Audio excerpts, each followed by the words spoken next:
नमस्कार दोस्तों, स्वागत है आपका ट्रेडविज की इस नई वीडियो में। आज हम बात करेंगे एक नए स्टॉक के बारे में। देखेंगे कि इसमें क्या अपॉर्चुनिटीज बन रही हैं। स्टार्ट करने से पहले आप ये समझ लें कि जो भी चीज़ हम यहाँ पर डिस्कस करते हैं उसमें मेरी इंडिविजुअल अपनी पोजीशन हो सकती है, तो कृपया उसको उस हिसाब से देखें। उसमें कोई बाइंग या सेलिंग की रिकमेंडेशन नहीं है और ना ही हम कोई सेबी रजिस्टर्ड एडवाइज़र है। तो आप जो भी डिसीजन लें वो अपने किसी फाइनेंशियल एडवाइजर की सलाह से लें। और क्योंकि आप अगर किसी भी अनरजिस्टर्ड सेबी एडवाइजर की सलाह को मानते हैं तो वो आपके पोर्टफोलियो के लिए नुकसानदायक भी हो सकती है। तो कृपया जो भी हम डिस्कस कर रहे हैं उसे एक केस स्टडी की तरह लें और उस पे कोई भी डिसीजन लेने से पहले अपने फाइनेंशियल एडवाइजर की सलाह अवश्य लें। तो हम स्टार्ट करते हैं। हमारे स्टॉक का नाम है पीएसपी प्रोजेक्ट। हम देखेंगे कि इस स्टॉक में हमको किस तरीके की अपॉर्चुनिटीज लग रही हैं आने वाले टाइम के लिए और उसमें क्या क्या संभावनाएं हो सकती हैं आगे के लिए। तो हम स्टार्ट करते हैं। सबसे पहले हम एक बार देखते हैं पीएसपी प्रोजेक्ट के फंडामेंटल्स को। तो ये पीएसपी प्रोजेक्ट के फंडामेंटल है। जैसा कि हम सभी जानते हैं कि पीएसपी प्रोजेक्ट कंस्ट्रक्शन कंपनी है और कंस्ट्रक्शन से रिलेटेड काम को देखती है। अगर इसके क्विक व्यू मारते हैं फंडामेंटल पे, स्टॉक का पी 14.2 का है जो कि रिजनेबल लगता है। आरओसी 24.8 जो कि अबव एवरेज है। आरओई 18.1 जो कि ऑन एवरेज है। और फेस वैल्यू 10 की, यानी स्टॉक में कभी भी स्टॉक स्प्लिट भी हो सकता है। इंडस्ट्री का पी 24.1 है। तो कहीं ना कहीं पी एक्सपेंशन की भी जगह लगती है। प्राइस टू बुक वैल्यू 2.54 है जो कि रीजनेबल है। और स्टॉक का इंट्रिंसिक वैल्यू इटसेल्फ 1612 है। तो कहीं ना कहीं हमें स्टॉक एक सस्ते दामों पे मिल रहा है। स्टॉक की में एफआई होल्डिंग देखेंगे तो 3.30% है जो कि कम है। तो आने वाले टाइम में अगर इसमें एफआई और डीआई की होल्डिंग बढ़ती है तो इसे स्टॉक के लिए प्राइस में अपसाइड मूवमेंट ला सकता है। पब्लिक होल्डिंग 25% के आसपास है। डेट टू इक्विटी 0.46 है जो कि अगेन एक अच्छा पैरामीटर है। पैग रेशियो 0.90 है जो कि ये बता रहा है कि कंपनी ओवर वैल्यूड नहीं है। फ्री कैश फ्लो लेवल पे कंपनी नेगेटिव है जो कि कंस्ट्रक्शन कंपनी के लिए एक नॉर्मल सी बात होती है, क्योंकि इसमें ह्यूज कैपिटल इन्वॉल्व होती है, तो इसलिए यहाँ पे फ्री कैश फ्लो नेगेटिव हो सकता है। अगर हम प्रोस की बात करते हैं तो कंपनी गुड क्वार्टर आने की एक्सपेक्टेशन है। सेल्स ग्रोथ 33.3 लास्ट 10 ईयर से ये इसने मेंटेन कर रखी है। तो टॉप लाइन पे अच्छी ग्रोथ मेंटेन कर रखी है कंपनी ने। एक बार इसके पीयर कंपैरिजन में अगर हम देखते हैं तो इसके पीयर कंपैरिजन में हमको सबसे सस्ती कंपनी यही लगती है। इसके अलावा फिर एक पीएनसी इंफ्राटेक लगती है। पीएसपी प्रोजेक्ट का 14 का पी है। पीएन और पीएनसी इंफ्राटेक का 16 का पी है। बट अगर आप आरओसी और आरओई पे कंपेयर करेंगे तो इसका आरओसी 25 का और इसका 14 का है। और इसका आरओई 18 का और इसका 16 का है। तो कहीं ना कहीं अपने पीयर कंपैरिजन में अगर हम देखते तो सबसे सस्ते वैल्यूएशन पे हाई ग्रोथ वाली कंपनी लगती है।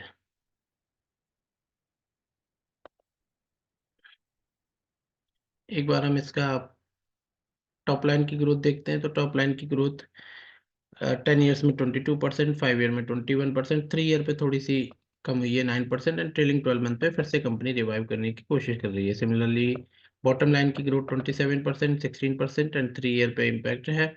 और ट्रेलिंग 12 मंथ पे 10% की ग्रोथ है। तो कहीं ना कहीं ऐसा लगता है कि कंपनी में ग्रोथ दोबारा से रिवाइव होने की कोशिश कर रही है। तो उस हिसाब से कंपनी को देखना चाहिए।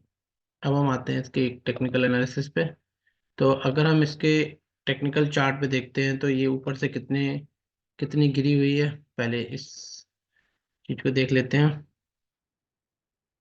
तो कहीं ना कहीं अगर हम देखेंगे तो कंपनी का ये मंथली चार्ट है। तो यहाँ पर अगर हम देखते हैं तो एक ये अप मूव आया हुआ है, उसकी एक करेक्शन आई हुई है। और ये या तो अभी सी वे में या फिर थर्ड वे में ऊपर की तरफ चल रही है। बस जिस तरीके के फंडामेंटल और ग्रोथ है कंपनी के, मेरे को लगता है ये चार्ट थर्ड वेव की तरफ जा रहा है। और फिर इसी पूरी मंथली की थर्ड वेव कंप्लीट होने के बाद एक मंथली की फोर्थ वेव और एक मंथली की फिफ्थ वेव आनी चाहिए। इसके अलावा अगर हम देखते हैं तो ये मंथली के मूविंग एवरेजेस के कंसोलिडेशन से स्टॉक ने ब्रेकआउट किया हुआ है। तो ओवरऑल इस कंसोलिडेशन के बेस पे स्टॉक को ऊपर की तरफ मल्टीप्लाई होना चाहिए। अच्छा, यहाँ पे देखते हैं तो ये एक प्राइस एक्शन की एक सपोर्ट दिखती है। एक रेक्टेंगुलर जोन बनाने की कोशिश करते हैं। अगर आप ये देखते हैं तो ये प्राइस एक्शन के बेस पे एक बहुत बढ़िया सपोर्ट दिखती है। ये ये प्राइस एक्शन के बेस पे एक अच्छी सपोर्ट भी हमें दिखती है यहाँ पे, जो कि इन्हीं प्राइस के आसपास में है। और दूसरा, मंथली का 200 डेज का मूविंग एवरेज है। मंथली का 200 मूविंग एवरेज है, जो अपने आप में एक स्ट्रॉन्ग सपोर्ट माना जाता है। तो और स्टॉक ऊपर से अप्रोक्सीमेटली, अगर इस रेंज को देखते हैं तो स्टॉक ऊपर से अप्रोक्सीमेटली 30% के डिस्काउंट पे मिल रहा है। अच्छे फंडामेंटल का स्टॉक है, 30% डिस्काउंट पे मिल रहा है। नीचे एक प्राइस एक्शन की सपोर्ट है इस जगह पे 569 570 के आसपास में। तो आने वाले वीक में अगर हमें ये इस जोन में मिलता है 570 से और 600 के बीच में, देन हम इसमें बाइंग की पोजीशन देख सकते हैं। अब हम एक बार इसका मंथली वीकली का चार्ट देखते हैं। तो चूंकि मंथली पे स्टॉक अपनी फोर्थ वेव में, तो कहीं ना कहीं वीकली पे एक पैटर्न कंप्लीट हो रहा होगा। तो अगर मैं वीकली पे जाके देखता हूँ,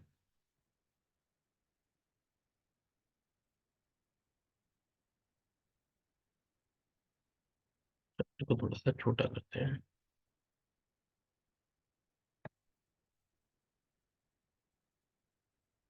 तो ये अंदर का पैटर्न अगर हम देखते हैं तो ये वीकली पे एक पूरी साइकिल कंप्लीट होती दिखती है, ए बी सी की। अब ये सी वेव कहाँ तक आ सकती है, तो इसके लिए हम अपना फिबोनाची रिट्रेसमेंट लगा के चेक कर सकते हैं। क्योंकि मंथली पे कहीं ना कहीं ऐसा लग रहा है ये फोर्थ वेव है, तो ये इस पूरे पैटर्न की 38% के आसपास ही आनी चाहिए। अगर उससे आगे आती है तो फिर ये एक कंसर्निंग फैक्टर हो सकता है।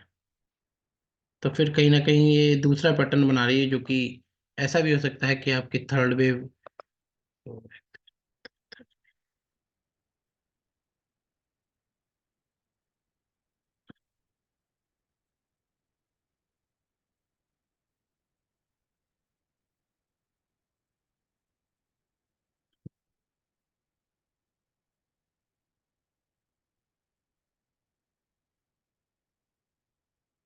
तो अगर हम इस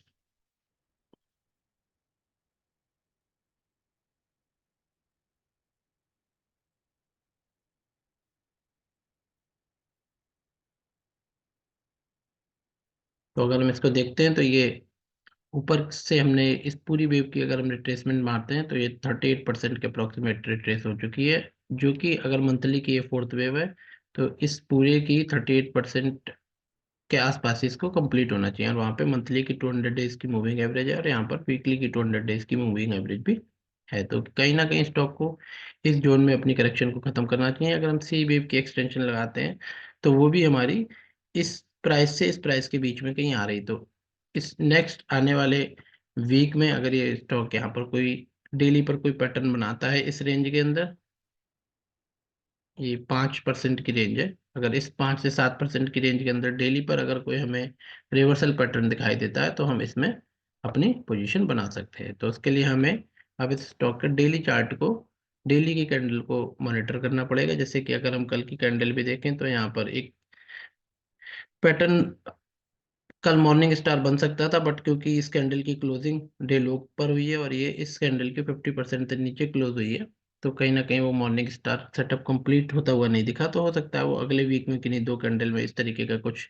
सेटअप आपको बनता हुआ दिखे, और उस सेटअप के बेस पर उस पिछली कैंडल के स्टॉप लॉस के साथ हम इस पोजीशन को होल्ड कर सकते हैं। ओवरऑल कुल मिला के एक अच्छा प्रोजेक्ट, अच्छा स्टॉक एक अच्छी रेंज में आया हुआ लगता है, ऊपर से 30% के डिस्काउंट पे। तो हमें इसमें बाइंग के बारे में हम सोच सकते हैं, देख सकते हैं एक बार। अगर हम देखना चाहें कि इसमें किस तरीके के एस इन्वेस्टर्स इन्वेस्टेड हैं, तो हम वो भी एक बार चेक कर लेते हैं।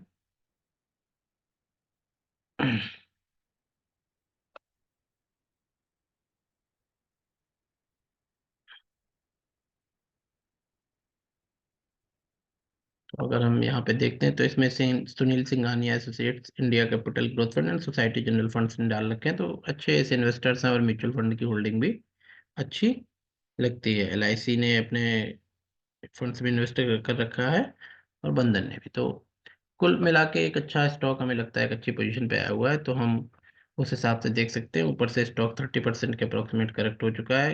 ग्रोथ पैरामीटर पर स्टॉक अच्छा इंडिकेटर दे रहा है। मंथली के 200 मूविंग एवरेज के आसपास है, तो यहाँ से 5 से 10% की रेंज में स्टॉक अपनी करेक्शन को कंप्लीट कर सकता है। हमें डेली चार्ट पर उसके बॉटमिंग आउट पैटर्न को ध्यान रखते हुए अपने पोजीशन को बनाना चाहिए। अगर आपको ये की गई एनालिसिस अच्छी लगी हो तो इस वीडियो को लाइक करें, शेयर करें, सब्सक्राइब करें, और ज़्यादा से ज़्यादा लोगों के साथ शेयर करें, ताकि हमें मोटिवेशन मिले और हम इस तरीके की और भी वीडियो बनाते रहें। Thank you.